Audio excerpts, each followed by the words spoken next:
Hi, friends and family. IB here. Thanks for joining me on this episode of Hold the Door. This is my second episode of this little video series that I'm doing where I talk about my faith and where I try to tie that in with my love of Jesus and my love of Christian virtues in fiction and literature and in life in general and some of my experiences.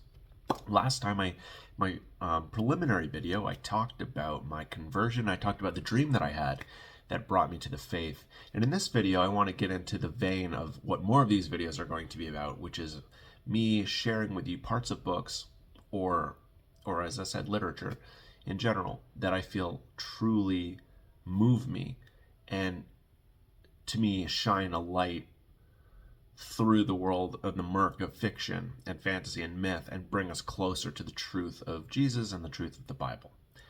So in this episode, I think this is a very appropriate scene for my channel Hold the Door, my playlist Hold the Door, because this scene in this book is all about a warrior holding his ground.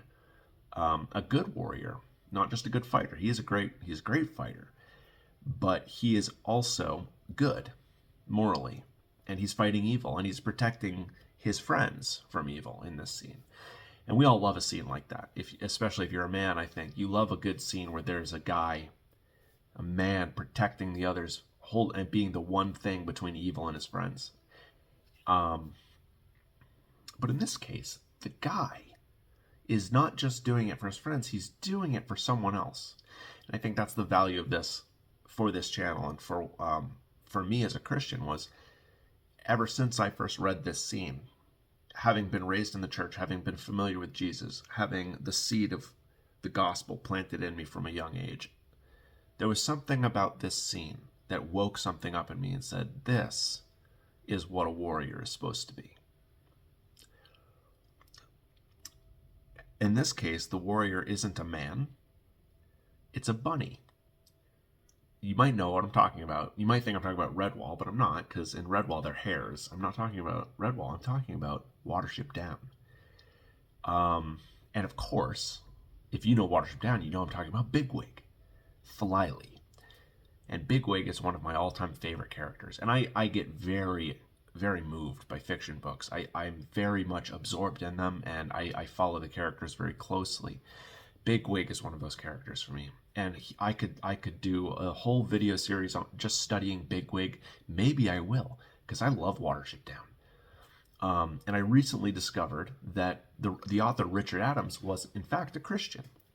As I was wondering, are these Christian themes written by a Christian, or are these Christian themes an accident where the divine shone through an atheist or a non-believer's work? And I find that Richard Adams was in fact an Orthodox Christian. And I want to read you a quote of his real quick as we get going, because something he said in this article that I found really hit the nail on the head of this other thing that I've been trying to put words to for a while. When I've been talking about books and saying like, man, I'm sick of morally gray stories, morally ambiguous characters. I just want the good guys to be good and the bad guys to be bad. And I think when you write that, truly, the ambiguity and the grayness will shine through, and you'll see it, and you'll see that the bad guys, they did have a reason to be bad, of course, and you can fill in the blanks as you need to as a person. But when the focus of the story becomes about this grayness, you end up with a weird gray story, and you don't care as much, because by the end of Game of Thrones, you're like, well, they're all bad guys, so who cares who dies and lives? That's kind of how I feel. Richard Adams commented on this. Now I'm quoting the article. He told the Times of London in 1974 that he disliked modern novels, quote, dominated by the problems of their heroes or heroines, who are constantly questioning their values.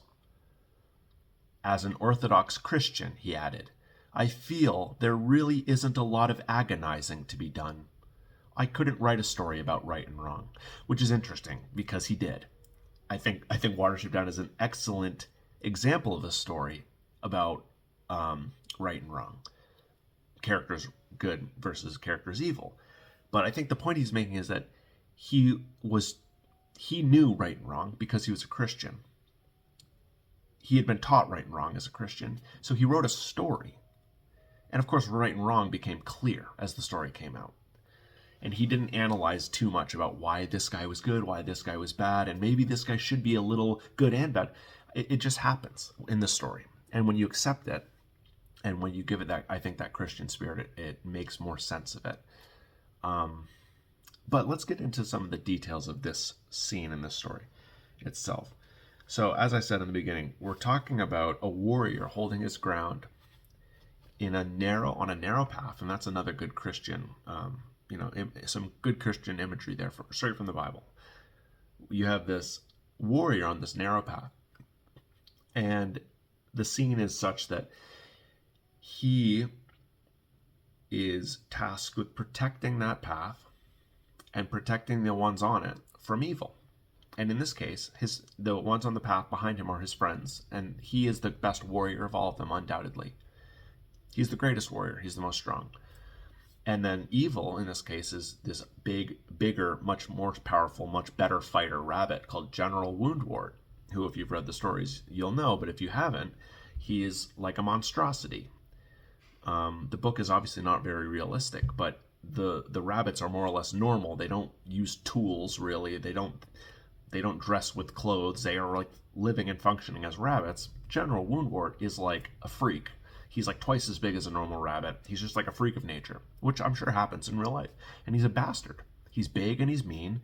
He's cruel. He's a tyrant. He runs his own warren of rabbits, and he runs it like a concentration camp or a gulag, literally. And he's evil. It's clear. And he's coming for Bigwig. He hates Bigwig. In fact, him and Bigwig have history, and he specifically hates Bigwig and wants to kill him. But Bigwig is holding the ground for his friends. I realize that I could go into a lot of detail trying to fill you in on the plot. If you haven't read this or seen this movie, read the book or seen the movie, there's a movie. I could spend a lot of time trying to fill you in on the plot, but I think that would make the video kind of boring and long. So let's just paint this picture. You have this warrior who's holding his ground on this narrow path. You have an enemy bearing down on him. But let's analyze this warrior just a little bit more in terms of the story. Bigwig was a warrior in the warrior caste. He wasn't just a rogue or a renegade. He had been born and bred bigger and stronger, and he had, from early on in his young life, entered into the warrior caste and was trained and served as a warrior in kind of an officer rank. So he was a big deal. And then all these rabbits splintered off from their other group, and so Bigwig is like the most qualified rabbit in this littler group, and he is constantly kind of butting heads with the leader, who is this smaller, kind of gentler, kinder, lowlier rabbit named Hazel. But Hazel has more wisdom than Bigwig. Bigwig is very clever, and he's very cunning, and he is a strategist. He's not just a brute. He's a good fighter, but he's clever. Bigwig is. But Hazel has this kind of inherent, almost divine wisdom. He just seems to know. He seems to be able to delegate very well, and he is the leader, undoubtedly. Though Bigwig constantly contests this for most of the book. So here's the significant part of this scene, is that Hazel has kind of been chosen to be the leader. He's been sent, in a sense, to be the leader, and he takes on that role and he claims it in a good way. And Bigwig isn't quite sure about that for most of the book. He isn't quite sure about Hazel. He steadily increases in faith in Hazel, even as Bigwig's reputation and his feats and accomplishments increase per following Hazel. As he follows Hazel, Bigwig grows, and he accomplishes greater and greater things. He still isn't quite sure about Hazel, but he grows in faith nonetheless. And this is, I think, the interesting thing is there's another character named Holly who is also an officer, and he is arrogant and proud from the very beginning, and he's cold and close-hearted, and he meets doom, and he hits rock bottom. And then he puts his faith in Hazel. But Bigwig continuously improves. Bigwig continuously grows, and Bigwig continuously increases in strength and cunning and like a rap sheet of like, I did this, I did that, I did that, like just awesome, amazing things Bigwig has done. Oftentimes following Hazel's lead or being kind of spurred on by Hazel's encouragement. And the interesting thing is, as Bigwig grew and increased, instead of becoming more proud and more uncertain of Hazel, and becoming more convinced that Bigwig was so great, what Bigwig, I think, and this isn't really clearly stated, it's indicated, that what happened to Bigwig as a character was he started to see more and more that it was Hazel who was having this effect on Bigwig. That the leader, the lesser, the gentle, lowly leader Hazel, who was putting Bigwig in these difficult situations, that Bigwig was coming through as a hero, was having Bigwig walk away, be like, wow, like Hazel is onto something here. Like, I'm great and everything, I know that, but like I'm still kind of like following Hazel. But he's still never, unlike a lot of the other rabbits, even when he's following Hazel and even when he's accepting Hazel's lead, there's this unspoken tension for all of the book as who the real leader is between Bigwig and Hazel. Even though Bigwig is the stronger, bigger, could have killed Hazel easily, Hazel has this quality that the others are gravitating towards, and Hazel's leadership and choices help the group more than Bigwig's does most of the time.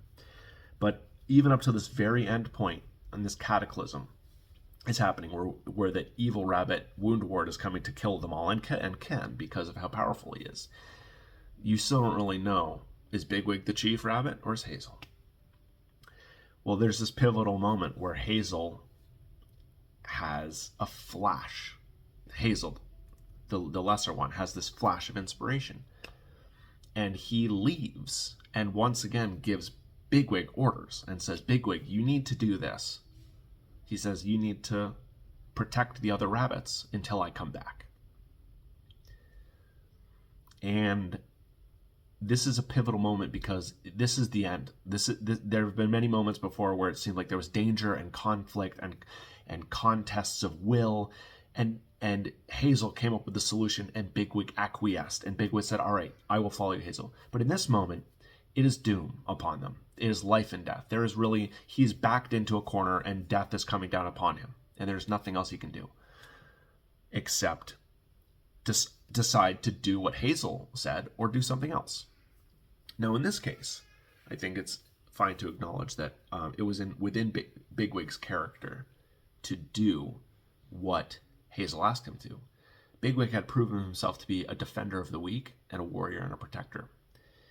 But he had always done those things since he was young.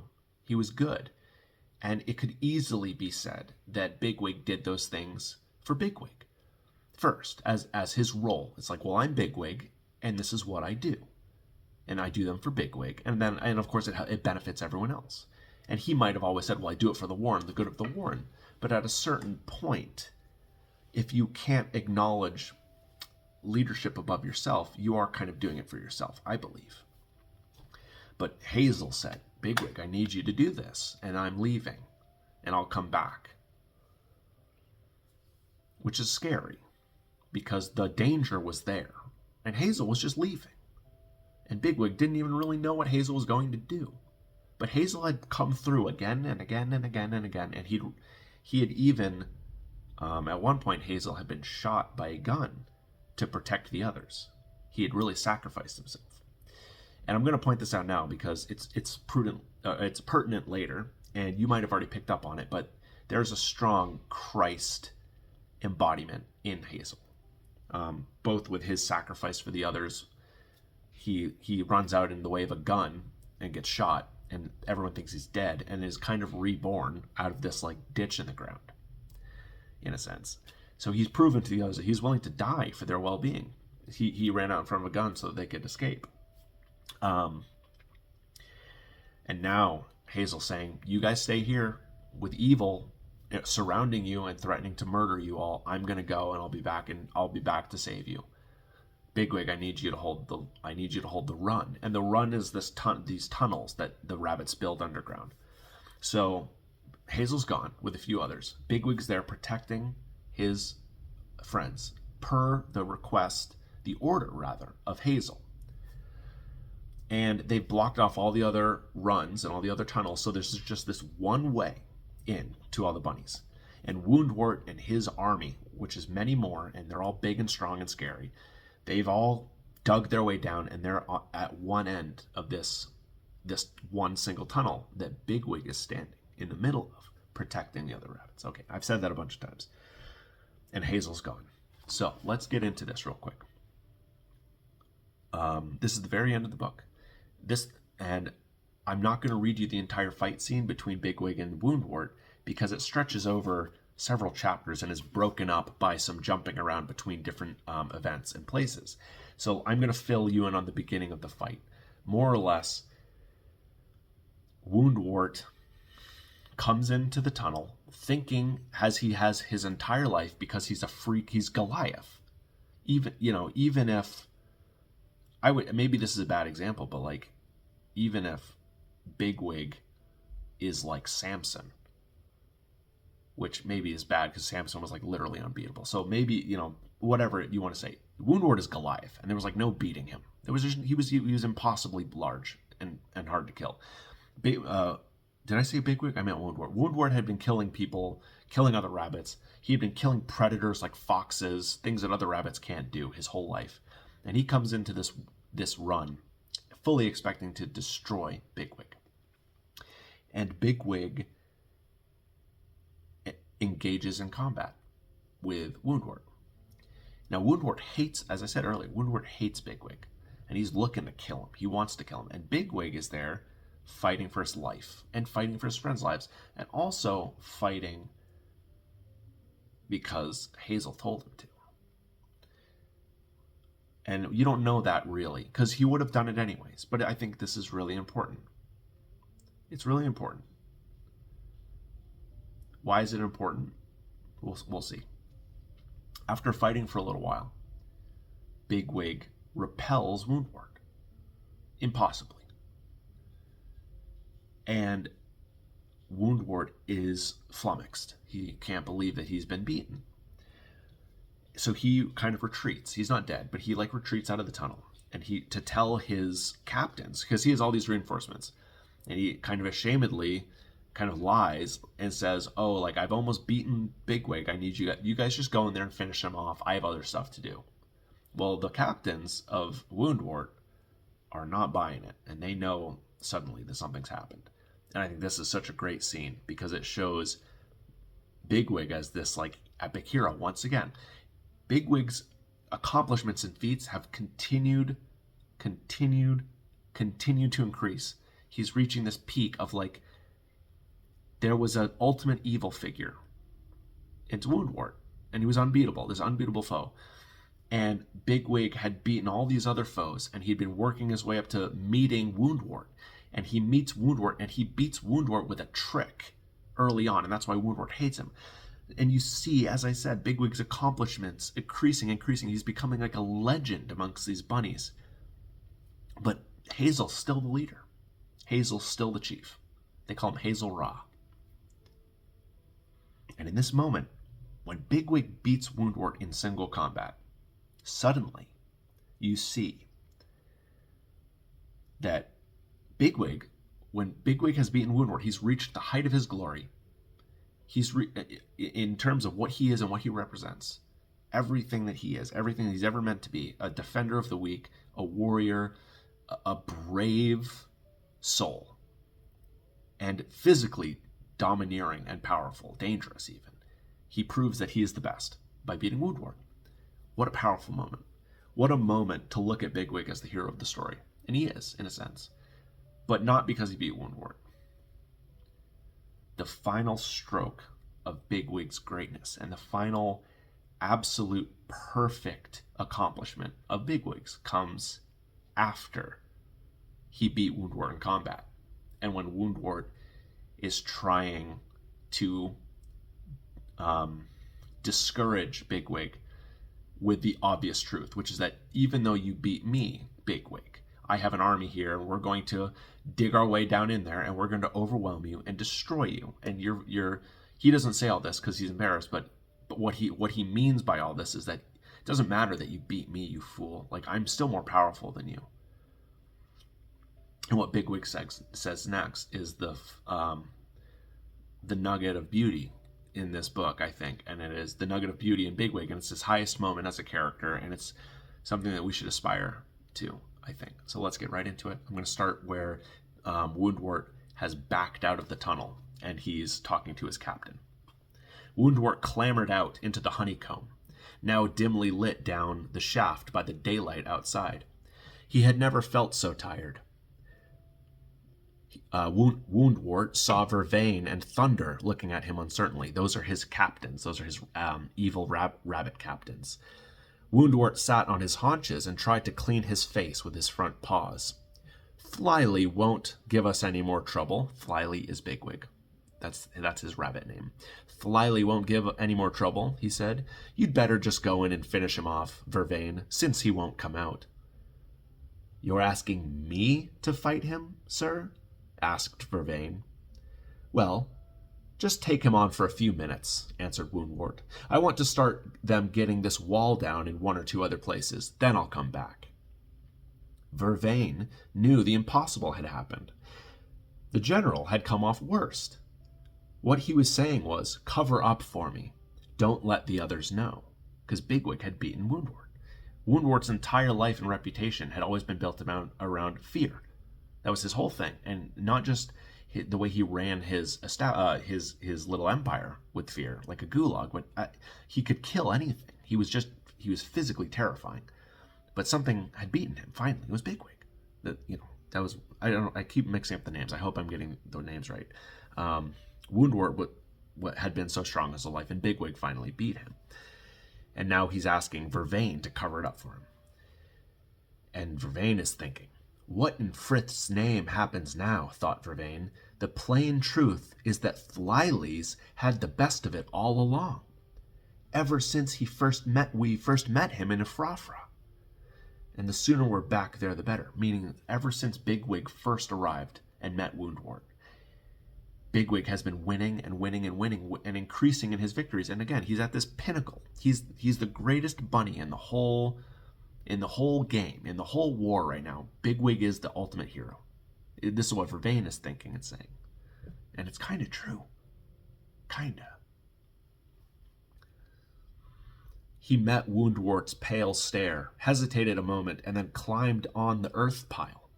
Woundwort limped across to the two runs halfway down the eastern wall, which Groundsel had been told to get open.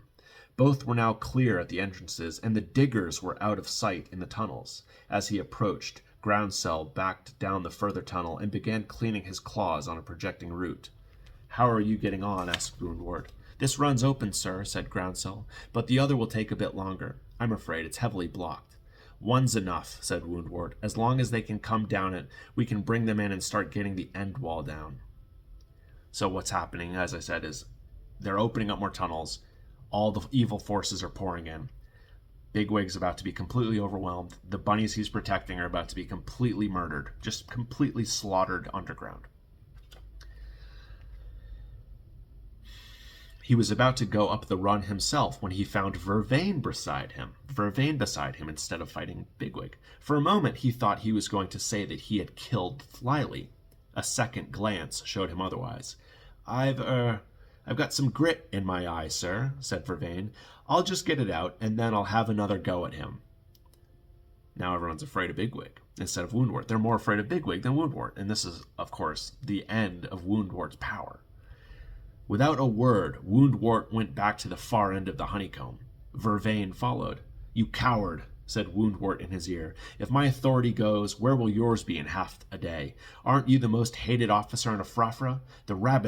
That rabbit's got to be killed. Bigwig's got to be killed.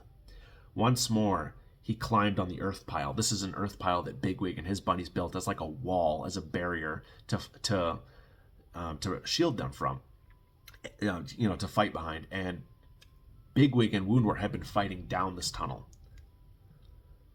past the wall. Once more he climbed on the earth pile. Then he stopped. Vervain and Thistle, raising their heads to peer past him from behind, saw why. Flyly had made his way up the run, and was crouching immediately below. After beating Woundwort, he had come forward for more. He was waiting right at the bottom of the wall, ready to go again. Blood had matted the great thatch of fur on his head. That's why he's called Bigwig, is because he's got this big tuft of hair on his head. Blood had matted the great thatch of fur on his head, and one ear, half severed, hung down beside his face. His breathing was slow and heavy. "You'll find it much harder to push me back from here, General," he said. With a sort of weary, dull surprise, Woundwort realized he was afraid. He did not want to attack Thlyly again. He knew with flinching certainty that he was not up to it. And who was, he thought? Who could do it? No, they would have to get in by some other way, and everyone would know why. So here again, this is the moment of revelation. Bigwig's the best. Everyone's going to know it. If Bigwig went in there to kill Bigwig, if Woundwort went in there to kill Bigwig and he failed, and they're going to have to use wit and tactics to do it, they're going to know that Bigwig isn't as good of a warrior. This is Bigwig's big moment. I'm sorry if I keep mixing up the names. I'm going so fast. This is Bigwig's big moment over Woundwort. Bigwig is the hero. "Thlyly," said Woundwort, "we've unblocked a run out here. I can bring in enough rabbits to pull down this wall in 4 places. Why don't you come out?" Thlyly's reply, when it came, was low and gasping, but perfectly clear. "My chief rabbit has told me to defend this run, and until he says otherwise, I shall stay here." "His chief rabbit?" said Vervain, staring. It had never occurred to Woundwort or any of his officers that Thlyly was not the chief rabbit of his warren. Yet what he said carried immediate conviction. He was speaking the truth. And if he was not the chief rabbit, then somewhere close by, there must be a stronger rabbit who was. A stronger rabbit than Thlyly. Where was he? What was he doing at this moment?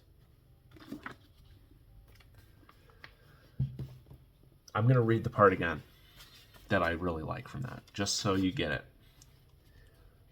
"Thlyly, we've unblocked a run out here. I can bring in enough rabbits to pull down this wall in 4 places. Why don't you come out?" Thlyly's reply, when it came, was low and gasping, but perfectly clear. "My chief rabbit has told me to defend this run, and until he says otherwise, I shall stay here." That is one of my favorite lines in any book I've ever read. With the build-up and the context, obviously, it means something immense. So let's dig into that. That's what this video is about, is that line and what it means, and what it means to us. First, we can acknowledge that it's the first time in the book that Bigwig openly glorifies, if I can say, I feel like I can say that, it's a bit of a stretch, but I think openly glorifies Hazel Ra as his chief. He openly says, "Hazel is my chief." He'd been following him, he'd been taking his orders, he'd been being his friend and loving him, but he hadn't ever said, "I am less than Hazel Ra. Hazel Ra is my chief." I think that's a huge moment for Bigwig as a character. And obviously for anyone as a Christian to be able at any moment to say, "Jesus is my king, and I do what he says." That's the most important thing that we can do, yeah? I think so. But let's look at why this scene is so special in comparison to many other books and many other scenes that are similar to this. It's because, as I said repeatedly, and as I tried to really key you guys into, Bigwig was continuing to succeed and improve and increase in reputation and clout, and his accomplishments were amazing until he becomes the hero of everything. He beat the unbeatable evil. He was like Gilgamesh.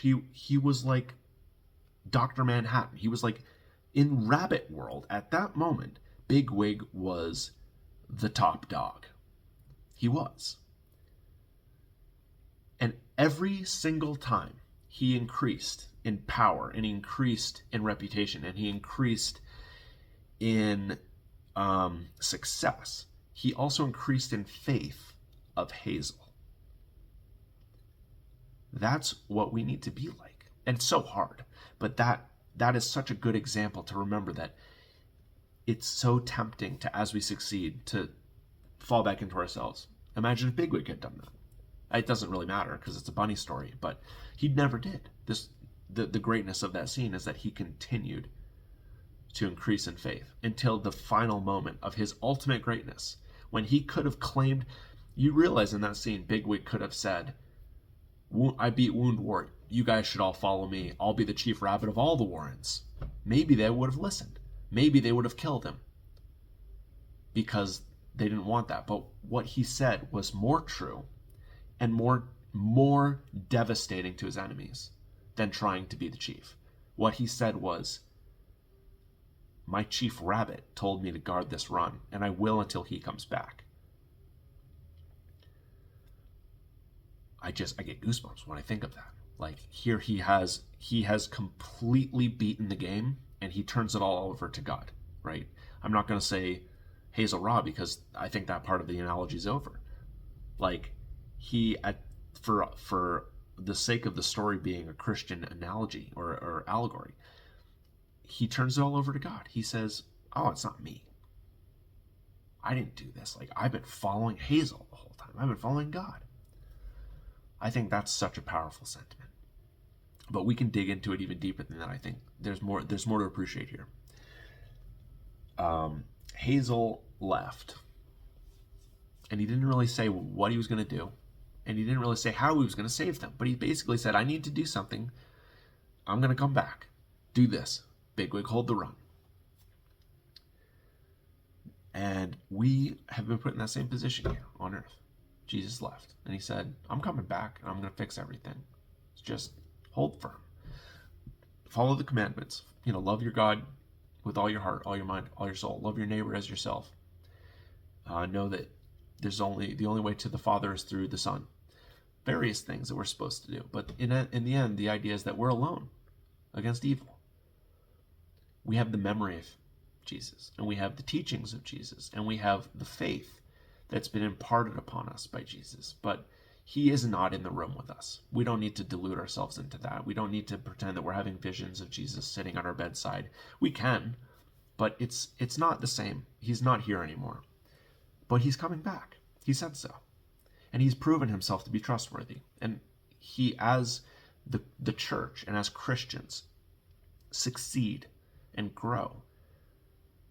We grow in faith, and we see, my God, he's given it to me. My God, he saved me. My God made me stronger. My God made me better. My faith is greater thus. It just continues on and on and on.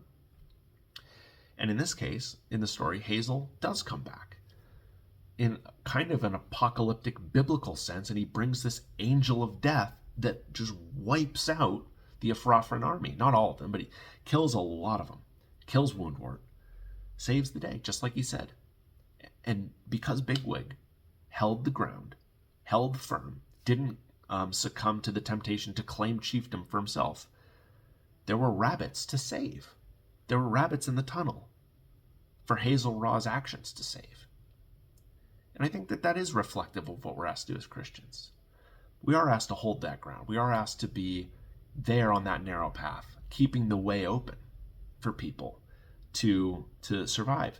Obviously, the metaphor of hold the door for my little episode series here kind of goes back and forth between keeping the door open, or in this case, keeping it closed. But it's keeping the way open is one thing.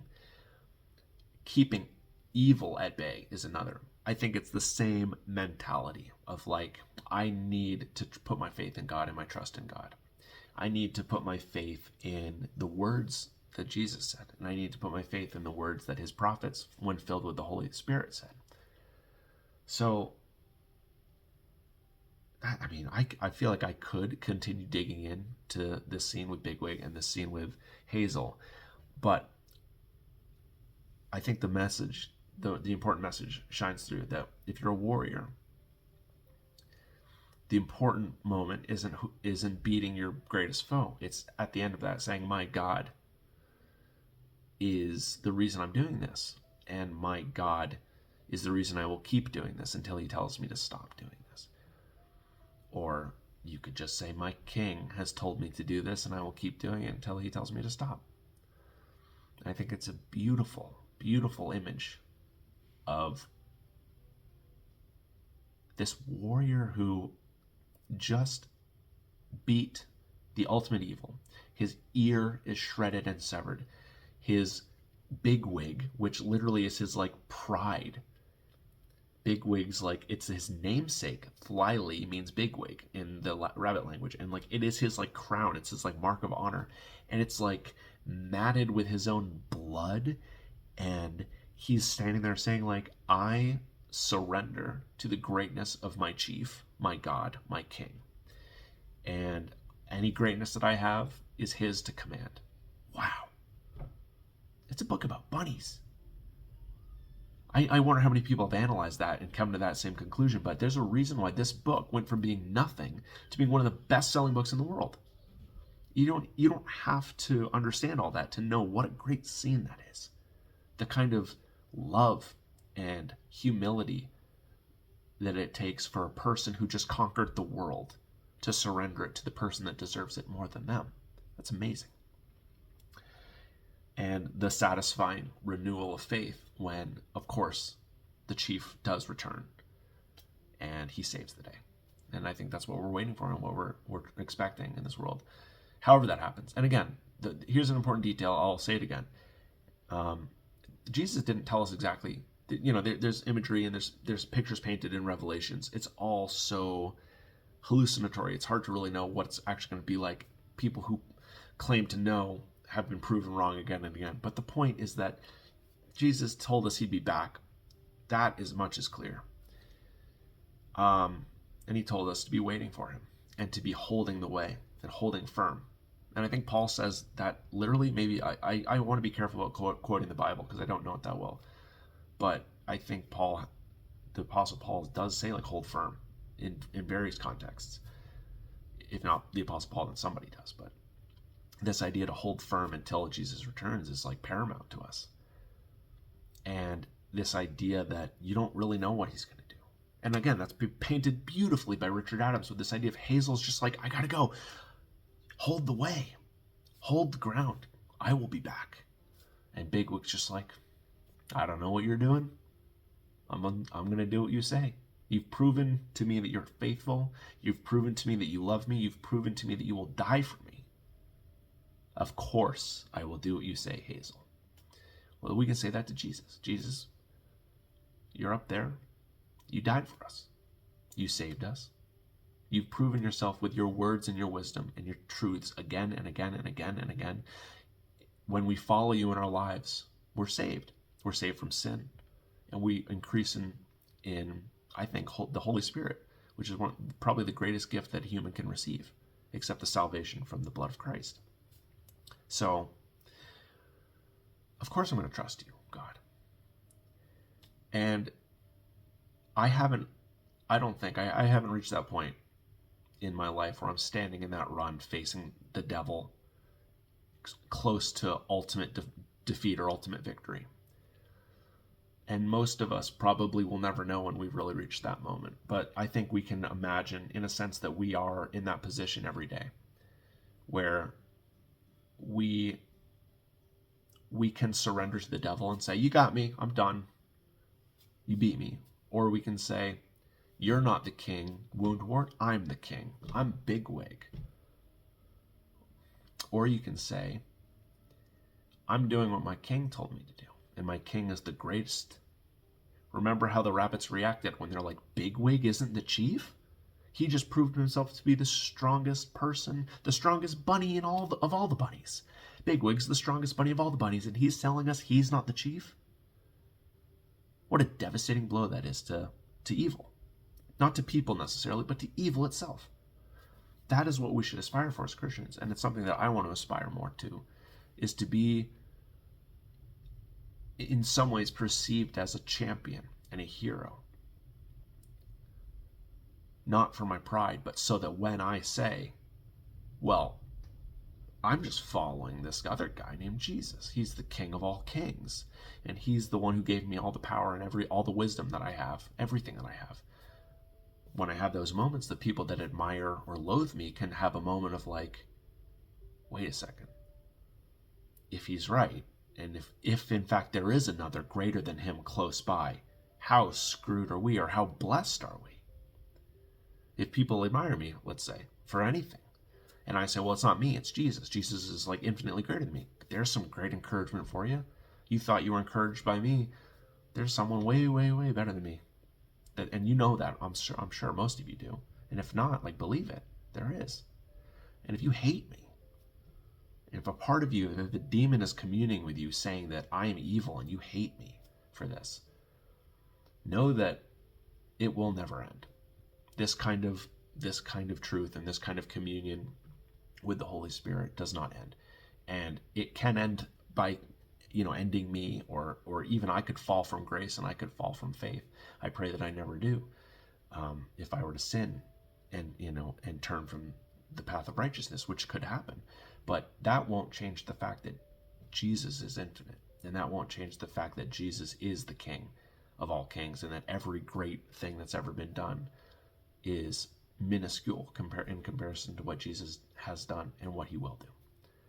So anyways, that's our little dive into Watership Down. That's my full exposure of how I've been reflecting on it in a Christian light. I will say that I'm fairly new to the faith. I don't want to be misleading that I'm a leader in the church. I'm not. I'm new to this. I haven't read the Bible all that much, but I am especially moved by the simple stories. I am especially moved by the obvious parts of Jesus and his sacrifice, and I am especially moved when we see those emerging in our folklore, like Narnia. I can just throw it out there, like Aslan and Narnia. Like, that moves me very much. So I don't think I need to be an expert theologian to be able to say that there's power in the parts of these books that really tie into the Christian virtues and values. So anyway, I hope you like this. I hope that this is an intriguing literary reflection for you, and I hope that you want more, because there are so many books and so many scenes in books. I could probably do a couple dozen just from Watership Down, and I love doing this, so I will continue to. So anyways, thanks for stopping by. God bless. Love you. Bye.